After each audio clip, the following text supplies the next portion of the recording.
Assalamualaikum warahmatullahi wabarakatuh, teman-teman pendengar podcast ini dimanapun kalian berada. Perkenalkan, aku Muhammad Satria selaku host dan pewawancara di dalam podcast ini. Pada kesempatan kali ini, kita akan berbincang-bincang dengan seorang mahasiswa hubungan internasional angkatan 2021 dari Universitas Maritim Raja Ali Haji. Beliau juga seorang ketua Komting di HI 21 dan baru-baru ini sah dilantik menjadi ketua himpunan mahasiswa hubungan internasional. Siapa dia? Langsung saja kita tanyakan langsung. Apa kabar Dimas Octavian? Alhamdulillah baik.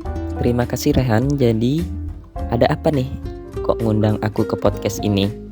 Jadi gini Mas, kau tahu tentang kebijakan pemerintah Indonesia untuk berhenti ekspor biji mentah nikel ke luar negeri?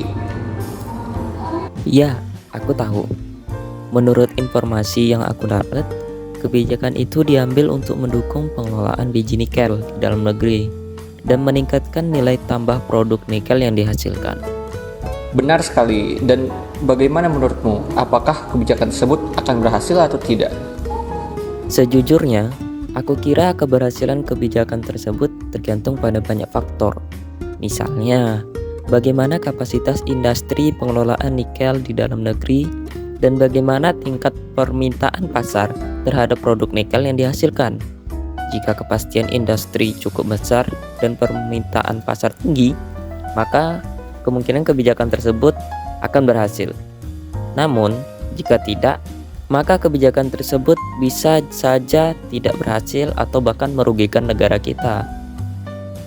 Lalu menurutmu apa sih tujuan sebenarnya dari diberlakukannya kebijakan tersebut? Menurut saya, tujuan utama dari kebijakan tersebut adalah untuk meningkatkan industri pengelolaan biji nikel di dalam negeri. Dengan memproses biji nikel di dalam negeri, diharapkan dapat meningkatkan nilai tambah produk nikel yang dihasilkan, serta meningkatkan devisa negara dari ekspor produk tersebut. Selain itu, kebijakan tersebut juga bisa memberikan dampak positif bagi perekonomian dan lapangan kerja di Indonesia. Ya, aku setuju. Tapi bagaimana menurutmu? Apakah keuntungan yang didapat dari memproses biji nikel di dalam negeri lebih besar dibandingkan dengan hanya menjual biji mentah nikel ke luar negeri saja?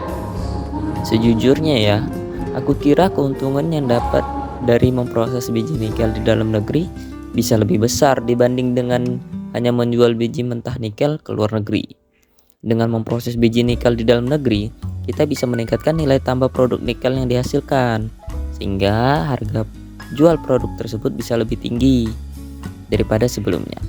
Selain itu, dengan memproses biji nikel di dalam negeri, kita juga bisa mengurangi biaya transportasi dan biaya masuk yang harus dibayarkan untuk ekspor produk tersebut ke luar negeri. Jadi, secara keseluruhan, keuntungan yang didapatkan dari memproses biji nikel di dalam negeri bisa lebih besar dibandingkan dengan hanya menjual biji mentah nikel ke luar negeri saja. Iya sih, memang kedengarannya sangat menguntungkan ya. Tapi gimana respon Uni Eropa terhadap kebijakan tersebut? Apakah mereka setuju atau tidak setuju? Respon Uni Eropa terhadap kebijakan tersebut ya tentu pasti mereka menolak. Pihak Eropa merasa dirugikan oleh kebijakan Indonesia yang melarang ekspor biji mentah nikel ke luar negeri, sehingga Uni Eropa menggugat Indonesia melalui WTO dengan memanfaatkan keterkaitan Indonesia dengan kesepakatan yang mengikat negara yang terafiliasi dengan WTO.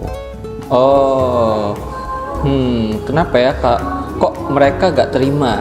Nikel juga kan nikel kita. Kira-kira apa sih yang jadi penyebab mereka gak setuju sama kebijakan negara kita? Katanya sih ya, dikarenakan Uni Eropa merasa dirugikan terhadap kebijakan penghentian ekspor biji mentah nikel tersebut. Kebijakan tersebut berimbas negatif pada industri baja Eropa karena mereka dibatasi akses terhadap biji nikel dan biji mineral lainnya seperti biji besi dan kromium. Itulah yang membuat Uni Eropa menilai kebijakan tersebut merupakan suatu kebijakan yang tidak adil, apalagi mereka pihak yang merasa dirugikan. Bisa gitu ya. Terus gimana tanggapan Indonesia setelah Uni Eropa gak setuju dan nuntut Indonesia ke WTO? Ya, mendapati kebijakan yang digugat Uni Eropa melalui WTO, Tentunya Indonesia tidak tinggal diam.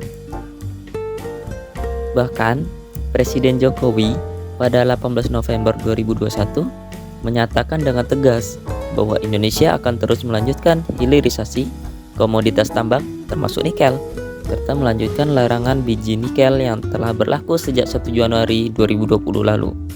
Jokowi mengaku siap menghadapi gugatan Uni Eropa melalui WTO. Nice, benar sih. Terus gimana di sidang WTO itu Indonesia menangkah? Ya, walaupun hasilnya tidak sesuai ekspektasi, yang artinya kita kalah, tapi nggak apa-apa.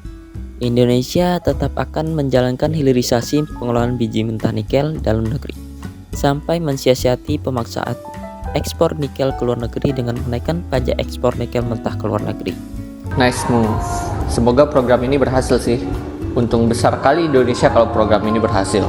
Ya pasti, peningkatan pendapatan negara dari adanya kebijakan pelarangan ekspor biji mentah nikel di bidang pertambangan nikel nasional yang semula di tahun 2019 hanya mendapatkan 4,73 miliar per tahun aja, sekarang meningkat loh. Pas tahun 2022 menjadi 8,7 miliar per tahun. Loncatannya gede kali sih. Pasti gede bener kan. Oke deh, sepertinya sampai di situ saja ya perbincangan kita tentang kebijakan pelarangan ekspor nikel Indonesia ke luar negeri pada podcast kali ini. Dimas, terima kasih sudah muncul dalam podcast ini, jadi tahu informasi terbaru tentang isu ini.